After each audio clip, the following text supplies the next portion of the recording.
Yo, what's going on, people? Welcome back to the Cash Physical Therapy Headquarters podcast, the best damn podcast for cash physical therapists who want to build time, financial, and mental freedom through helping others and through the service that they provide to their communities. Today, we're talking about something that is honestly fairly uncomfortable for most people to talk about, and that's why we have to talk about it. You know, every physical therapist who's listening to this, you started a business. Very few of you are actually building wealth. You know, you bet on yourself, you went all out on your own, and some of you are finally starting to make some money. So why is it that so many physical therapists that we talk to feel like they're still on the verge of going broke, that they still feel like they can't start a family, that they still feel like they can't buy that house, that they can't go on those vacations, and still feel like they're falling behind compared to all the other practice owners that they see in all of these ads and on social media? And still honestly feel like they're just one bad month, one bad quarter away from completely losing everything. So here's what nobody really tells you. Building a practice and building wealth are two completely different skill sets. Okay. You spent years mastering the human body and got about 0 minutes of education on how to make a dollar and how to keep a dollar and how to turn that dollar into $2 to $3 that can be reinvested into your family, into your business, into your community. And most people, they're really uncomfortable with talking about money or sharing their honest goals about the wealth and the life that they want to create, because we're in a profession where you're not supposed to be in it for the money.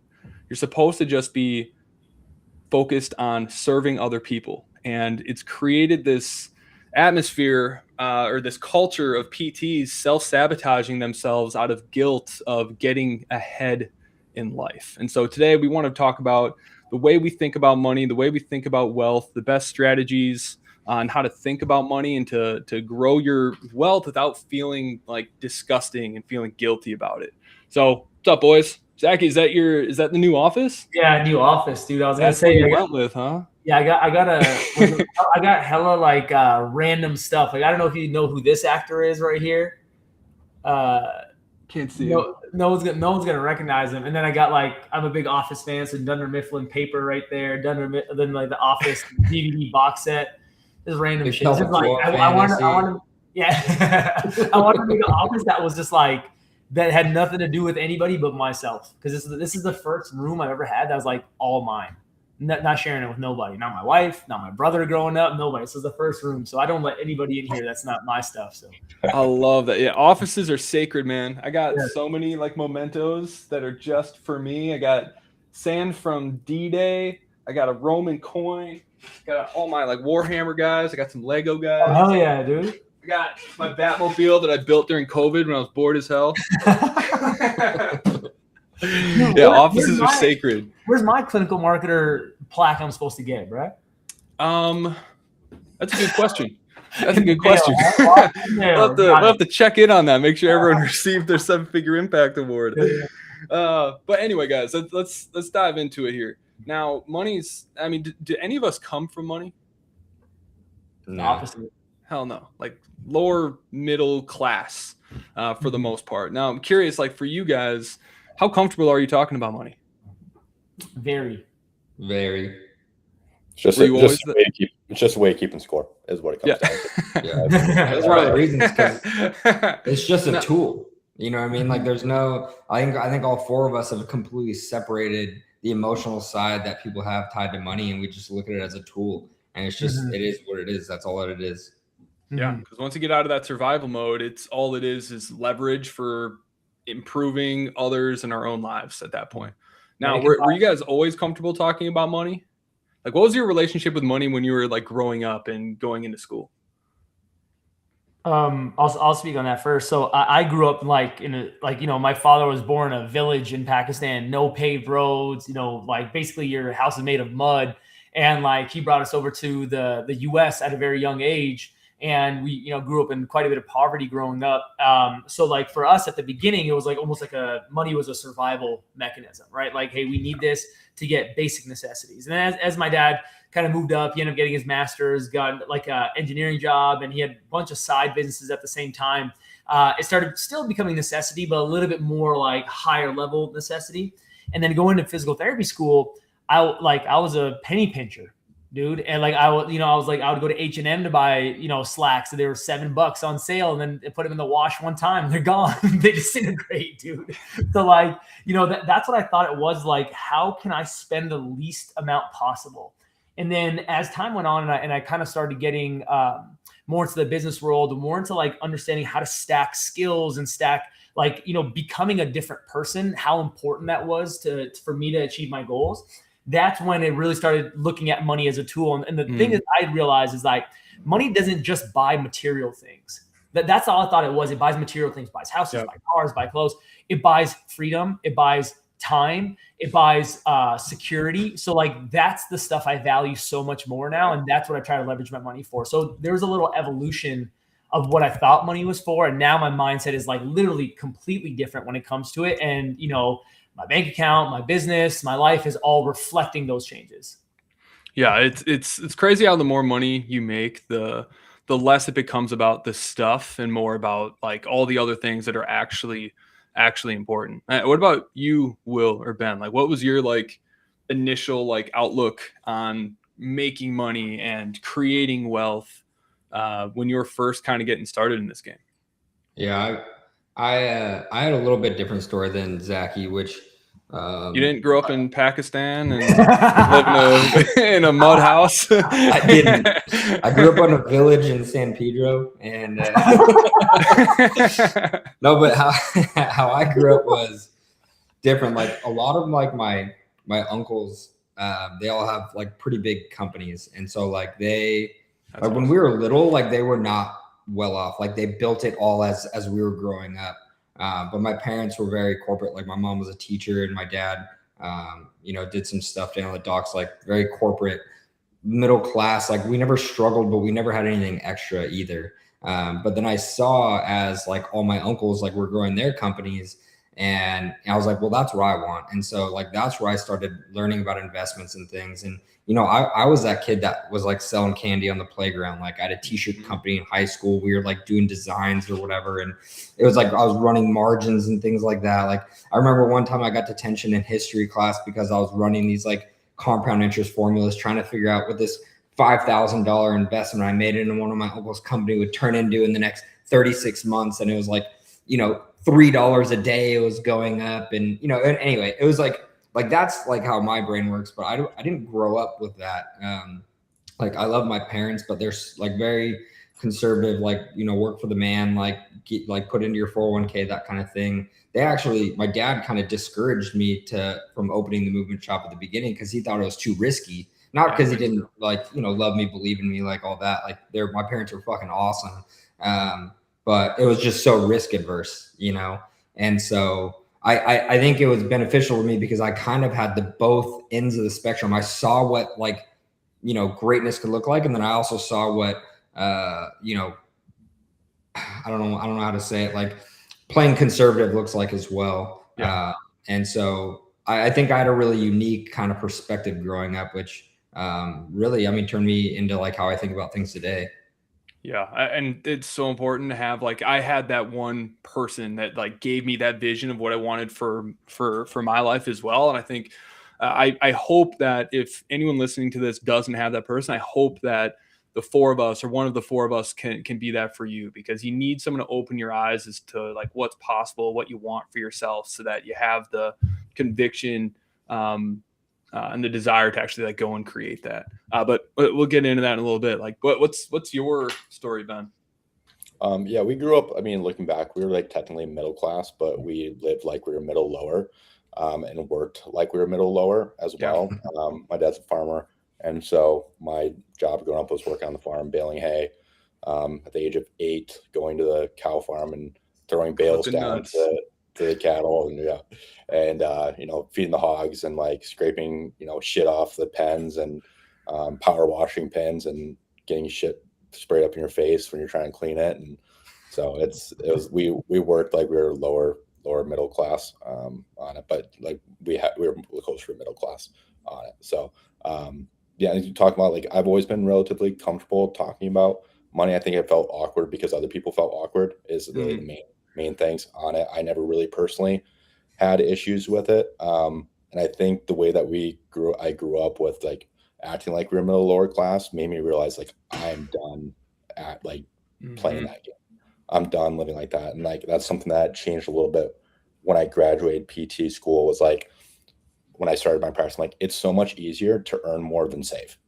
Like it takes so much effort. Like people put the amount of effort that they put into like I'm gonna cut out these coupons and I'm gonna take them in, and all this time that they spend on that, and like if you just took that time and focused on making more money, you'd be in a much better situation. So that was a big shift for me when I started my practice, like realizing how much easier it is to make money than it is to save money. And so I don't have a spending problem, but I like nice things, and like I'm not one that's going to be able to save money. It's like, yeah, Ben's definitely the bougiest out of all of us. I'm not Princess Ben. I'm not going to pinch pennies. I'm going to figure out how to make more money than save. Like And mine's super similar to yours, Will, where it's like we were middle lower class, like parents worked their asses off for every single thing that they had, but they made just enough for me to get into the neighborhood where I had less than everyone else that was around me. Like everyone else got like a bunch of Christmas presents, got to go on trips, all this stuff, got to go to the schools that they wanted, and we couldn't like afford that. But when I was a kid, I thought like we had nothing. And now being a man and knowing like I had everything that I needed, everything. But it was because of all of that, seeing how hard my dad worked, him never being around because he had to work. He worked like 14-hour days, like crazy shifts. And it was because of that made me realize that I need to find a better way to like make money so that I can be there for my kids one day. And luckily I had a high school sweetheart whose dad was the pinnacle of the type of person that I want to be. Insanely successful, invested in real estate, had the greatest family relationships out of any family I've ever met. And the only reason he was able to do that was because of the safety net, the peace of mind and the time autonomy that he was able to create through his businesses. So for me, I had that just like that North Star, and knowing what the risk is if I don't go all out and try to achieve and create wealth. But like before I made that decision, I actually like resented people with money. Like all my friends like had a lot and they're still my friends, but like when I'd see like what they got for Christmas or on their birthdays or the trips they got to go in, like there's a voice in my head that was kind of like, F you. And that caused me to have friends that were also in the same kind of financial class that we were on, that thought the same way, that created this belief and this identity around like, I have less and I don't need more. And that kept me in this pocket around the wrong people for way too long. And that was like learning how to like accept and like receive, and it's okay for me to like keep growing. That was something that had to be learned by surrounding myself with the same people. Did any of you have like any of that? Like where you're just kind of, there's one point in your life where it's like, I don't need this shit. I'm like happy and content with what I got. Yeah, I think in PT school, all my group of friends, we had like it almost got to the point where we used like, oh, rich guy as like not an insult, but like a way to poke fun at somebody. Like anytime somebody would wear like a new pullover or something, we're like, oh, that must be nice, dude. Must be nice. Because we're all students. We didn't really have much money. So we always kind of joked about it. And like looking back at it now that you mentioned that, it was almost like a defense mechanism, of like rationalizing why I didn't have those things, right? Versus like actually, it's not really that funny now that I think back at it, but like it was a way to create camaraderie with other poor friends. Yeah. And now that I look back at it, like I said, it's something that I think maybe it was a mindset that kind of held me back a little bit. But yeah, I was.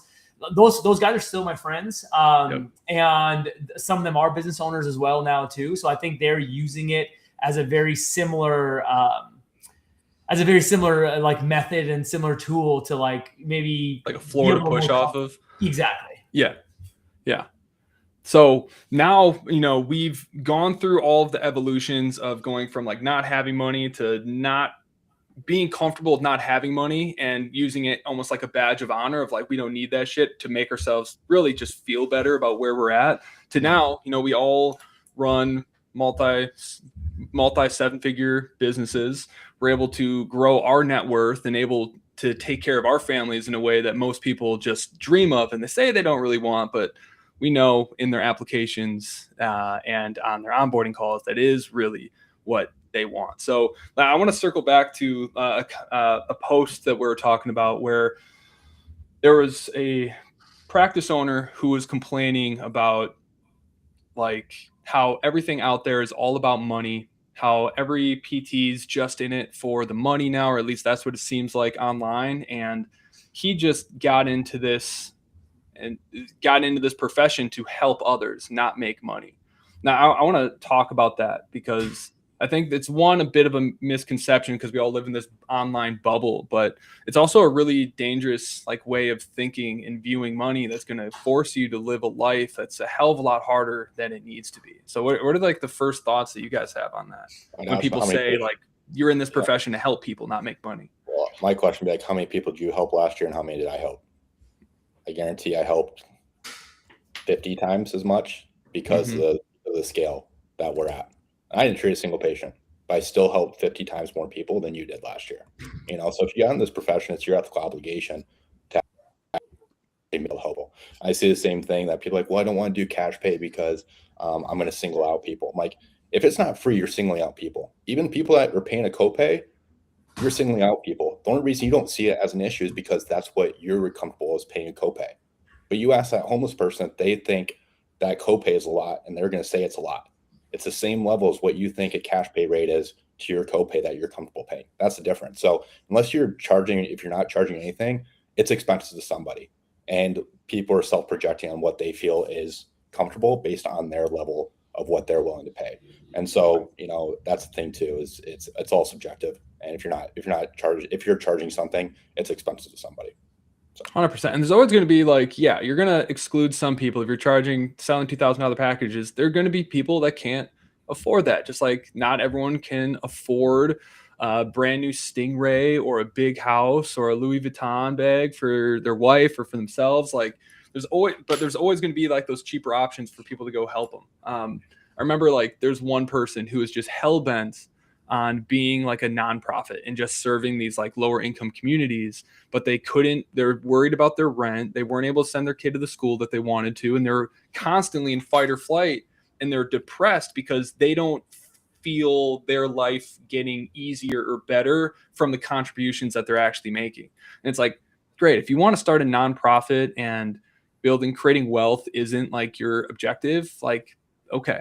But like, what do you think is going to allow you to help more people? Like building a practice that's highly profitable and cash flowing, and then taking that money and then funding that nonprofit where you can actually afford to support those people without jeopardizing yourself, or just doing that from the get-go. Like which one of those paths? Like you have to have money in order to help people. And someone's going to yell at us for this and probably unsubscribe, but even the Catholic Church passes around a basket every single service asking for money, because they also understand that in order to help people and enrich other people's lives, it costs money. So if you want to help people and help more people, you got to make money. They're also the wealthiest organization in the world, and not including all their Nazi cash that they got stashed away, or the Nazi gold that they got and stashed have the second most real estate in the U.S. behind the U.S. government. Damn, that's crazy. But it's like, it goes to show, it's like you do need money in order to make money. And I think like our profession, like the greatest people out there, like I've never seen more people willing to like fall on their own sword to help people than in the physical therapy profession. And it's really, really uncomfortable for some people to even like receive payment for stuff, like actually charging what it is that they're worth. I think a big part of that is like they don't realize that you can only give to the degree that you also receive. And if you open yourself up to receiving more often, you're able to give more often and give more. Well, I love what Matthew McConaughey said. He said, there's nothing wrong with filling your bank account and your soul's account at the same time. And I think that's like one of the biggest mindset problem that people have, is they think of in this like or mindset instead of an and mindset. And like you hear it all the time where people are like, oh, like I hate billionaires, are taking over like all the wealth or whatever. And it's like, that is such a scarcity based mindset, like a zero sum game. It's like, there's infinite ways. It's like, and like, providing value in different ways. So you have to think of it as an and kind of a thing. It's like we can make money and change lives. It doesn't have to be make money or change lives. We do it every single day. I mean, we run a profitable company, right? And every single week we have clients leaving in tears of how much we've changed their life. We had this lady that came to me and told me how thankful she was for creating the company that gave the therapist the opportunity to do this for everybody.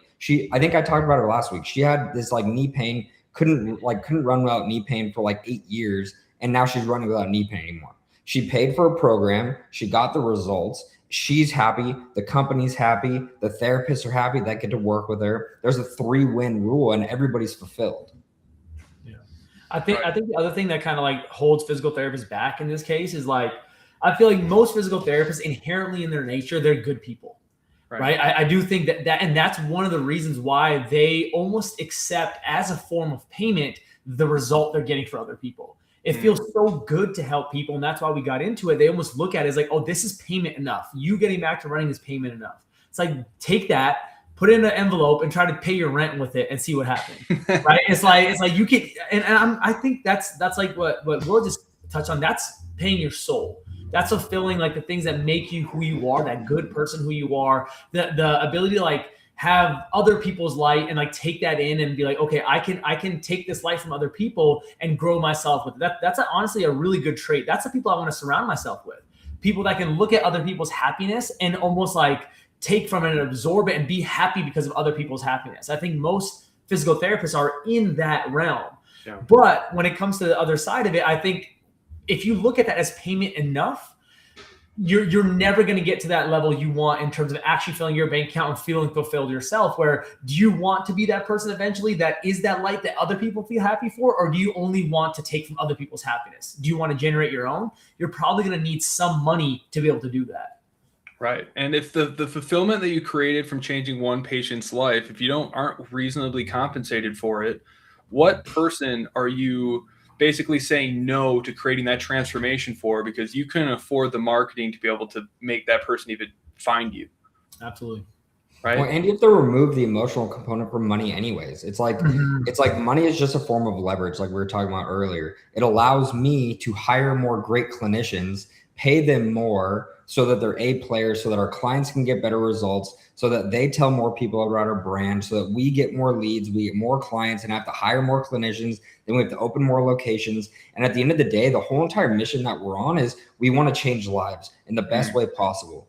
And the more money that we make, the faster I can hire, the faster we can expand, and the faster we can change more lives. Yeah. And so like we always talk about this, but like it's actually unethical for me to run a not profitable business, because then we will not be able to grow and expand to change more lives, which is our whole entire mission in the first place. Like people don't realize it's not like, you take every single dollar of profit and put it in your pocket and bury it in the backyard. It's like what your employees think. Yeah. No, not even our employees, dude. Like our just in a general statement, not your employees, but generally that's just like what employees think is happening, not realizing it's like a lot of the times owners like sometimes they're not even paying themselves. And yeah, it's crazy. Yeah, no, totally. And like, that's the whole entire thing is like, you're just creating this leverage and you're expanding this leverage so that you can do more of the mission that you're already on.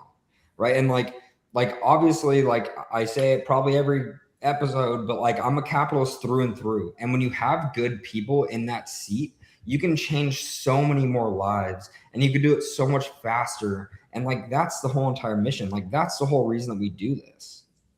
Yeah. It's like, there's just this like belief that has to get broken where it's like making a lot of money doesn't make you a bad person. There are certainly a lot of bad people that make a lot of money that are way more public facing, because the good people making a lot of money, they're playing in the backyard with their kids. They're not out there talking about that shit. But it's like from when we're kids, like I was resistant to money and didn't like people who had money because I saw how hard my parents worked, what to me was like the most honest living you can do, and still have way less than everyone else. And so if they're working as hard as they can, doing good work with less, these people that have more, they must be like cheating the system somehow, and I feel like a lot of people think it's like they're automatically going to be a bad person if they're accumulating wealth. And maybe part of that comes from the belief that, or their identity of just being a physical therapist. And they forgot that family and being a provider, being a parent, being a partner, that comes first. Yeah. A lot of people are kind of foregoing the growth and their family security for the comfort of their patients or their employees by not like keeping their prices lower or not paying themselves as much and just keeping it all in the business. Mm-hmm. Yeah. So let's get into some of the more tactical stuff, because we've all obviously, Ben, you've got, a multi-million-dollar real estate portfolio. Will, you just bought your first rental property. I'm buying my first rental property this year. Zachy, we'll probably get into your like investments at some point or your plans for investments. But before we go into like the tactics of how we got from, broke and, proud about it for no reason, to now having like the ultimate form of freedom, like why do so many physical therapists, like they're making decent money in their practice, they're celebrating the 20-30K months, but they're still broke and they're still in that fight or flight mode? Like, why do you guys think that is? I think there's a financial literacy problem. Like, I think people still are stuck in that mindset around like there's an emotional component to money. And like actually, Ben, Jordan, you guys have this thing where you guys talk about the thermostat, right? Where people are comfortable, the financial thermostat. So I think that's a big piece of it. But people have this like emotional component. And also when they start to make profit, they don't know where to put that money, right? They don't know like where to allocate those funds. And like, it's like a lot of times it just ends up sitting in the business bank account, making the 0.25% that you're getting in the savings account, right? And so you need to be able to allocate those funds into something that's going to go towards the mission, right? And so like for me, it's like I have 2 missions, actually really 3 missions. One, I hate our healthcare system. I want to change it. Like that aside. The second one is I really wanted to do it with dope people around me. If I want to do it with really dope people around me, I have to pay them really well. Because if I want A players that are at my caliber, I need them to want to be on the mission as well. And the third is I wanted to create awesome lives for my family and all my team. And so every single decision I make with profit that comes in is going to be allocated to one of those things. And so whether it's expansion or back into the team or pulling out myself and putting into different assets like personally, right? Yep. You have to know what to do with that profit. And there's really like 4 or 5 places that will deploy it. But it depends on, what's like where you're at in the stage of your company. If you're in this big growth cycle and you need to reinvest into the company, that's totally fine. But we still take a little bit out of the company no matter what, like at least 20%. And like that way, I know that I'm not over investing into the company and I'm going to be able to bounce back with my family as well. Yeah. So financial literacy is huge. And also like feeling comfortable in like deploying funds, trusting that you're going to be able to pull more back in. It's funny that money is one of those things where it's like the more you hold on to it, the less of it comes to you. Like the more I wish I could quote this exact study, but I saw it fairly recently where they're saying like people who contribute the most to like nonprofits and to charity, actually like their financial growth rate is like double the average person. People who consistently like give money to other people. And it kind of illustrates like the more you like put money out there and move it around, the more you actually start to like receive it. And in your first like couple years in business, when you first start making money, that's the most important thing. Not like hoarding your cash. Like you got to invest it somewhere, whether that's yourself, your business and skill sets. But you can't just sit and camp on it. Read Profit First. That's a really good place to start, although some of it's a little bit flawed. Ben, I don't know if you want to talk to Profit First a little bit. So I know you studied that one very, very closely and agree and disagree with some of it. Yeah. It's different at different growth phases. The main thing I have against Profit First is the tax savings on it. It tells you to save 15% of your total revenue. And that's not how things are taxed. You're taxed on profit, not on revenue. So sometimes the percentage can be off, but overall, like just start there. Don't nickel and dime on the small issues. If you follow that to a T, you're gonna be in really good shape with it. But it just goes back to like showing that you should be paying yourself first, and that's the most important, is what it comes down to. And you need to be organizing your business around how to have that profit as well. So that's my only gripe with profit was the tax savings, but it's very minuscule in the grand scheme of the positives that it has. Yeah. Some of my favorite and fastest wins we get from mastermind members is when we figure out like how much money they're sitting on, that, you know, we want at least like 3 months, depending on what level you're at, 3 months of cash in the bank to cover expenses. But like a lot of people are just terrified to pay themselves that remaining balance. And that's like the fastest, best win ever, when it's like, yeah, you can pay yourself 20 grand today if you want. But I think that's like the first money principle that you have to learn. It's like inside of your business, you have to pay yourself first, because if you're just keeping it in the business, what you're actually doing is just artificially keeping your business alive. Whereas if you paid yourself, you would see much more clearly what things have to get fixed in order to keep money flowing into the business. So you got to pay yourself first. How do you guys feel when you're not making money? Let's say you have like a really bad feels, not making cash. Not good. Right. It feels like shit. You feel depressed. You feel like a loser. You feel like you're putting in all this effort and you're still failing.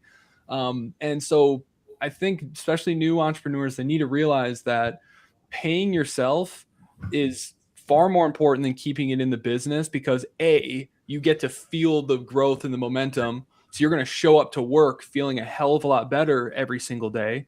And number two is, what's more important to your success and your family's success and your business's success? Your business being alive or you being in a strong financial position? It's like, I would much rather have all that money in my bank account so that I can feel really good about where I'm at and I feel safe, so I can show up to work and good every day. Because at the end of the day, if you go completely broke, the business is screwed. But if the business goes broke and you're still in a good spot, like your business is going to be just fine. You just got to get through that tough period. So you got to be paying yourself so you can show up. That's where burnout happens, is when the reward doesn't match the output. And so if you're never paying yourself, you're gonna burn yourself out too, because you're like, what is this all for? And so that's why it's so important to pay yourself first. And that's the biggest detriment to a business liquidizing or just falling apart and not being non-existent is the owner not being in it anymore. It's not lack of new patients. It's not marketing. It's not sales. It's not too high of expenses. It's the biggest risk to a business going under is a business owner not being in it anymore. And that's due to burnout. And that's because they're not paying. 100%. Yeah. Now, I think one of the most valuable things that everyone needs to do, it's why it's the first thing we do in Mastermind, is to clearly define like what is the life that you actually want to have, so you know what the numbers are that you have to get to. So like what if you guys don't mind sharing, like what are your personal financial goals that your business is like the vehicle you're using in order to get there? So my personal financial goals is to be able to put away like in an investment account. Like I want to be 8 figures in an investment account. So then if I ever want to choose to step back, I can live off of that 4% rule forever. And like, I almost guarantee you, if once I get there, I'm not going to stop. I'm going to keep going, but it's just nice to have that security. I think like for me specifically, growing up a little bit with less, that security is really nice. But like, I know my lifestyle has increased in its level over the last couple of years with the kids, with the wife, with the house and everything. So I want to make sure that I have more than I need, because like you said, there are going to be rainy days. There are going to be times where you need more, and it's always nice to have it and not need it than it is the opposite. Right. So that's kind of my biggest goal is like, put 10 million away in an investment account and be able to live off that as much as I can. But at the same time, like I love the idea of like active cash flow. Like my risk tolerance right now is a little higher because like in my mind, I've developed a skill set where it's kind of like naked and afraid, right? You could take me and with a laptop and a treatment table, drop me in any decently sized city in the country, and I'll be making, $300,000 to $500,000 a year by myself, like within a year. That's a skill set I've developed. So for me, my risk tolerance is a little bit higher. So how I want to get there is I want to almost reinvest most of my money back into the business, hire faster, train faster, increase my paid ad spend faster. That's where like I would say at least 50% of my investment allocation is going straight back into the business for that after I pay myself for that exact reason, is because I think that's how I get to that 10 million in investment like the fastest. Now we're all working off a very similar strategy. Can you explain the 4% rule for the people that don't know it? Yeah. So basically the 4% rule is like, it's a tried and true rule in finance that you can withdraw 4% inside of like a long-term brokerage or investment account. And that balance will never realistically over the long term decrease very much, right? It's a safe amount you can kind of withdraw and be able to live off of and not worry about that investment account drying out or not having enough for retirement, whatever else. So it's the same. I know people are saying it's a little higher now because of inflation, whatever else, but I think most advisors, like if you hang out around that 4%. So for example, if I have that $10 million in there, that'd be $400,000 that I can live off per year without having to worry that 10 million is going to slowly dwindle down over 25 years. It's like, hey, if I look at this in 20 years, I should have the same amount, if not more money, because of how fast it's compounding and growing. Yep. I love it.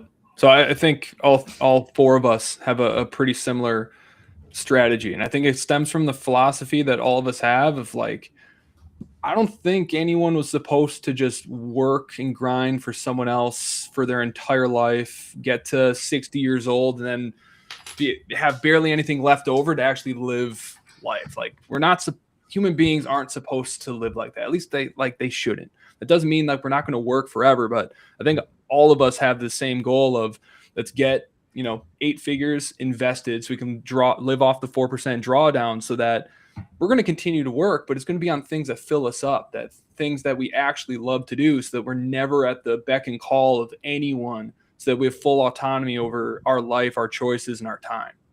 I think at the end, that's what everybody wants. It's what everyone would happily trade whatever they're currently doing for. But a lot of people are really terrified of like setting that benchmark and setting that target because it just feels so out of reach. Will, Ben, like what are your financial goals? And then we'll talk about like reverse engineering it and like how do we start if we're completely broke? We have a practice, we're making some money, maybe we have some debt. Like how do we make the financial decisions to determine like where do we put some of this money?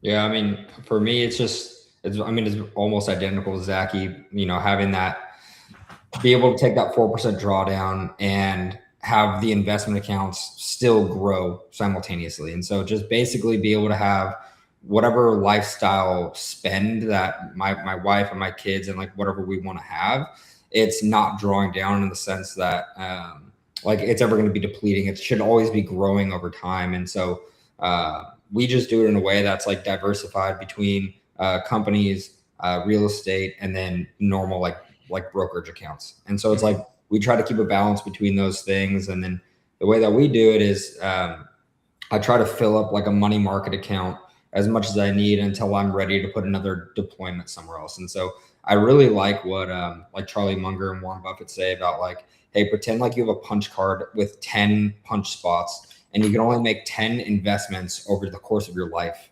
Like be that selective on where you're going to be making your investments. So you're not just all over the place. Like hopefully this one goes well. You're going to do your due diligence. And then that way you can really leverage your money and time by making those good decisions. And so for us, we have those 3 buckets: companies, real estate, and then just normal like brokerage account. And then what I do is I fill up money market and then I deploy the money market as I see fit into different opportunities.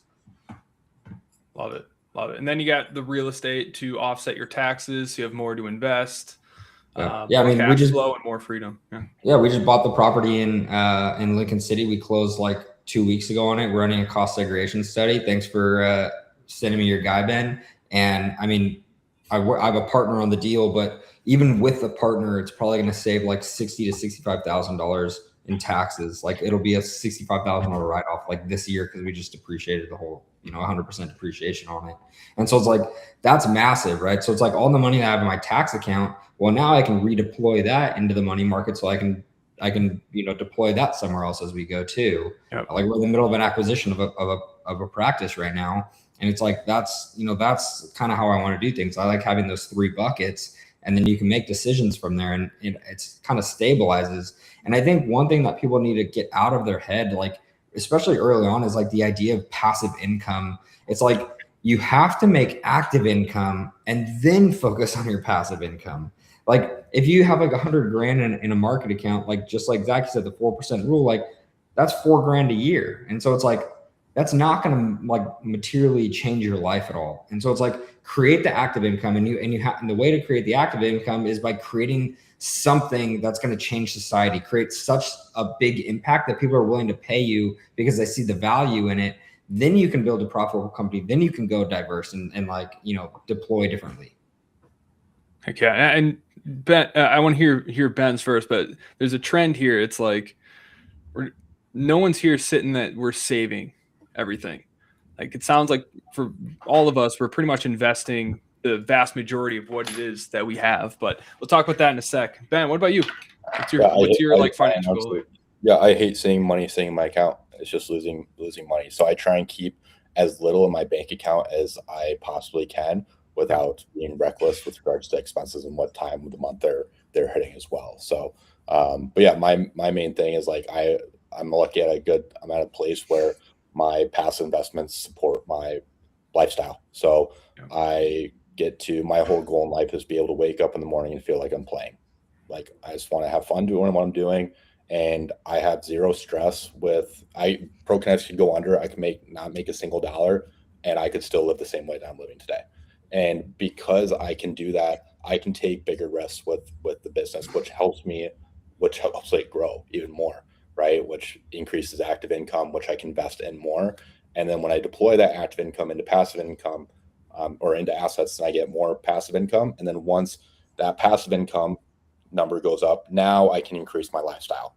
What most people do is they increase their lifestyle and then try and get their passive income to creep up to it. I only allow myself to increase my monthly expenses as my passive income supports it. So because I know if I pass that, there's a mental aspect of it that I no longer can wake up and do exactly what I want to do every single day because I'm at the mercy of the lifestyle that I set and my passive income is not there. So I deploy, and that's how I've always done it. I've always deployed all my active income back into the business or into investments to increase the passive income. And then once that is increased, or once that has been, the passive income's met my active lifestyle or my lifestyle, then I can increasing from there. So, and that you told me that years ago, and that was actually some of the best financial advice I've ever received. Is like, don't elevate your lifestyle until your assets like cover the cost of that increase. Like for me, I was really lucky. I have same financial goals as all of you guys, but I was around the right people with the like high financial literacy early on.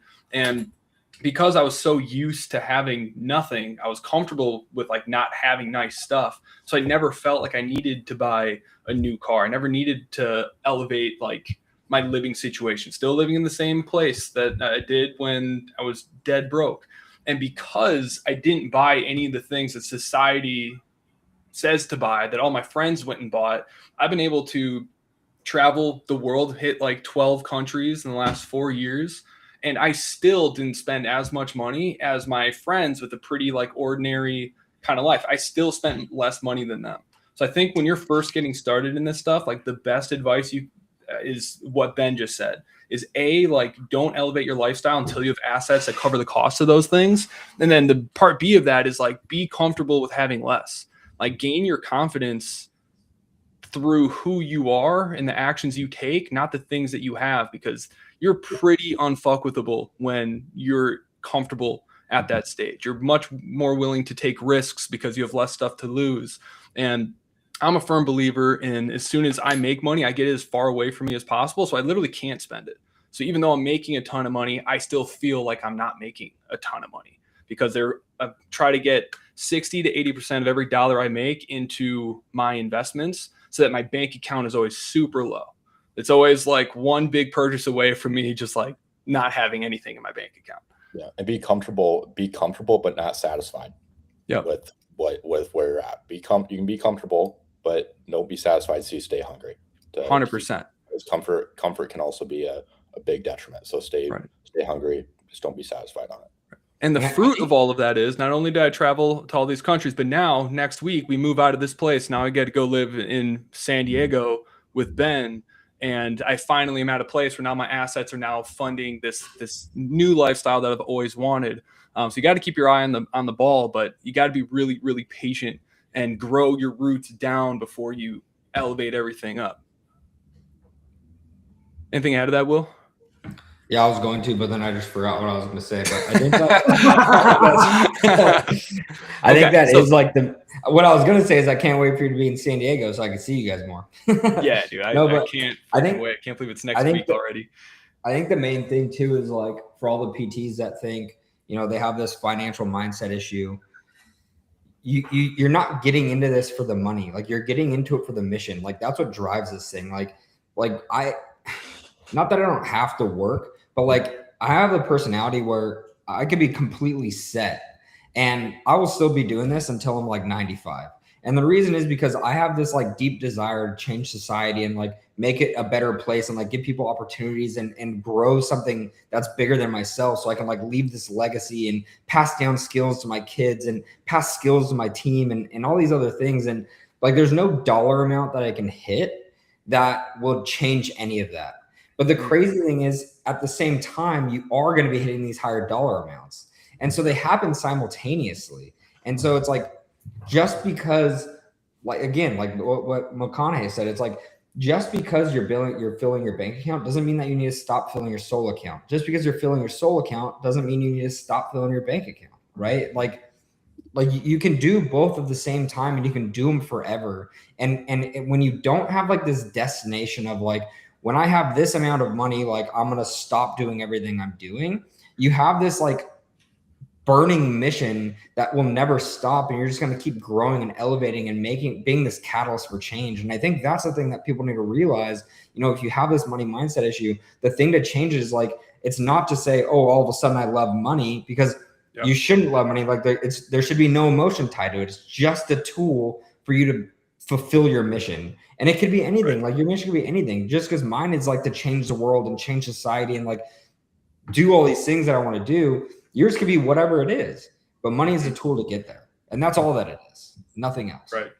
Now I want to give something actionable for everybody, because a lot of people, they're like, this sounds great, like good for you guys, like, and it's hard to see them in our shoes because we're like so far ahead of like from where we started, where many of them currently are. So like when people are starting to make money, one, like, how do you decide what to pay yourself from the business?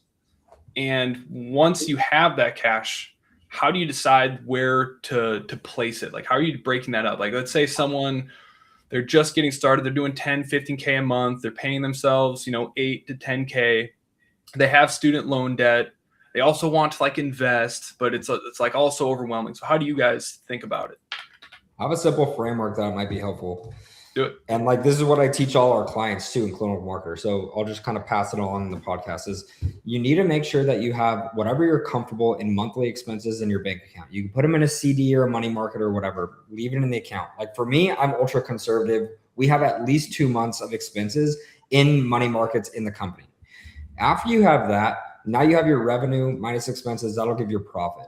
So once you have that emergency fund or whatever you want to call it set aside, now you can decide what you want to do with your profit. So we take 30% of our profit, put it into a tax account, and then deal with that at the end of the year. And, ideally we get our taxes so low that we can redeploy that into something else anyways. Then from that, you have your retained earnings. That's your free cash flow. That's what you need to decide what you want to do with it. That's 100% yours. Taxes are already set aside. You need to decide, what are you going to redeploy in the business and what are you going to redeploy in your life? But the whole thing is you have to know where you're going to allocate it. If you're going to leave something in the business because you're in this growth trajectory, you're in this growth phase of the company, know where that's going. Is it going into hiring a new employee? Is it going to hiring an admin? Is it going into some new equipment? And if it's going into new equipment, it better be increasing your revenue, not just be some shiny toy. Right. Is it going to go into expansion? Right? Like that has to be that. If you're going to pull it out, that has to be deployed somewhere as well. Which asset class are you going to buy with that, right? It has to be something above just funding your lifestyle.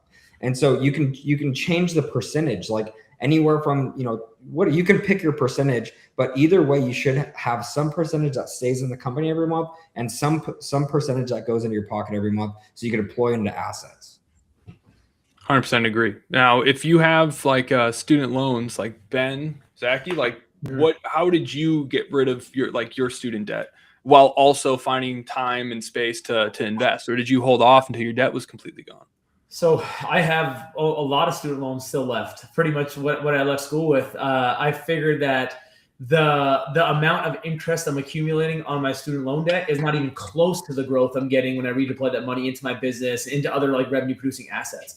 So like, will there be a tax bomb in like a couple years when the forgiveness happens? Sure. But at that point, I'd have made so much more money than the money that would have been allocated towards that it's just going to be like a fly I'm swatting away and then I'm good, right? I look at it as though okay, the same way money's a vehicle now to the lifestyle, that loan was a vehicle to get me my degree to be able to build the business that I am right now. So if I need to pay a little interest on it, I just need to find things that are going to make me much more of percentage on the money I'll put in there, which I think my weighted student loan average is like 7%, which if I can give you money and you can't figure out a way to make more than 7% on that money, you might as well pay off those student loans. You're cooked, right? There's no real way for you to go. You need to have skill sets that you look at 7%, like 7%.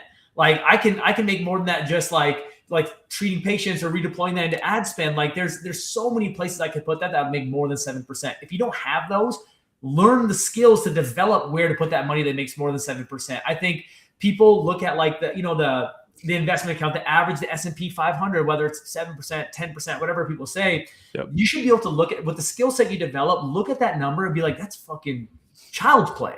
7 to 10%. Like my business last year grew 50%. It's on pace this year to go 50%. Why would I fucking worry about 7 at that point? So that's my mindset. Yeah, I did the exact same. I still have student loans as well, but it's like the exact same reason. I can either pay this off because I don't want to get the 7% ding, or I can buy a coaching program where our average return on investment in coaching is like 32x. Yeah. So it's like, I'm going to choose that every single time. And then with the net gain from that other investment, I want to pay it off like in chunks. But I don't give a shit about that 7% because I know I can deploy that money somewhere else to get like way more out of it. Now, Ben, you got rid of yours pretty dang quick. How'd you do it? Yeah, want to start out by saying what Zachy and Jordan did is the financial wise thing to do. Just from a number standpoint, take emotion out of the way. That's the right call. Thought he's going to call us dumbasses. you're still dumb. You are, but not that. Yeah. Blind squirrel finds the nut every once in a while. But anyways, so want to preface that is the intelligent thing to do is to just hold on to them. I paid them off, but I did invest in myself. I reinvested I invest in coaching every single year. I had money left over because I invested in coaching and a skill set and developed skill set that I took instead of increasing my lifestyle. I was like, hey, I want this monkey off my back. I'm actually going to take this extra revenue and profit and just put it towards student loans, because I knew there is a psychological aspect. I was like, hey, if I know if I can get this monkey off my back, I'm going to be willing to take a little bit more risk that I otherwise wouldn't. So it just comes down to your mindset and like, hey, do I feel like some people really care about the student loans being on their back? Some, like for Jordan and Zachy, they don't really care, right? If you don't care, don't pay them off. I just knew that monkey was on my back. I'm like, I want to get this thing off. So because if I can do that, I know I'm going to lock another mindset. And again, it just came down to mindset. At that time, I needed that mindset unlocked. If I waited like 4 or 5 years, I would if I could go back, I wouldn't have done it. I don't think, because my mindset's different. But at the time, I needed it. So everybody's different. Yeah, like I could pay off all my student loans right now, but instead of doing that, I'm going to buy a rental property. Because not only is it going to yield more than 7% every year, it's also going to save me way more in taxes than I would pay in interest for those loans. And it's like, it's the easiest choice ever. Who knows if I'll ever pay them off? There's always going to be a better investment than 7%. We'll see. Right. Okay, guys, we are at time now.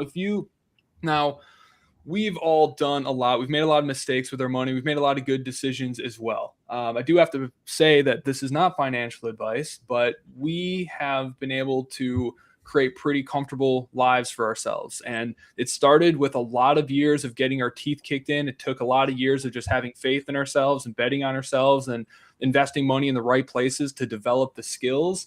But I promise you, if you focus on what kind of life you want to create for yourself, don't worry about the timeline it takes to get there, and you focus on charging what you're worth and creating as much value as humanly possible and just pouring that into other people, the finances just figure themselves out. Like every year I'm making more without really even trying to, and surprised every single time I see how much I made, because all I'm focused on is creating the absolute best product humanly possible. And by focusing on that, your wealth and everything else starts to balance out, because your net income is directly proportionate to the amount of value you create in the world. So if you just focus on the value, the money's going to sort itself out. If you also have some level of financial intelligence, go read any Robert Kiyosaki book. Highly recommend it. Any last minute advice from you guys? Should have said that at the beginning. That was one of the best things I've heard. It takes a little while to get warmed up over here. I'll say this: you're either earning or learning, and they both don't happen at the same time. Mm-hmm. Love it. Anyone can top that? Zachy, Ben? And no, have fun, Ben's thinking. Ben's thinking? I'm just so high level, I'm always in my subconscious. Awesome, everybody. Well, if you got value from this podcast, don't forget to like, share, and subscribe for more practical advice on how to grow your practice, how to create the life you actually want, and to hang out with a couple of buffoons that have figured out a couple things that worked for us. Cool, everybody. Peace.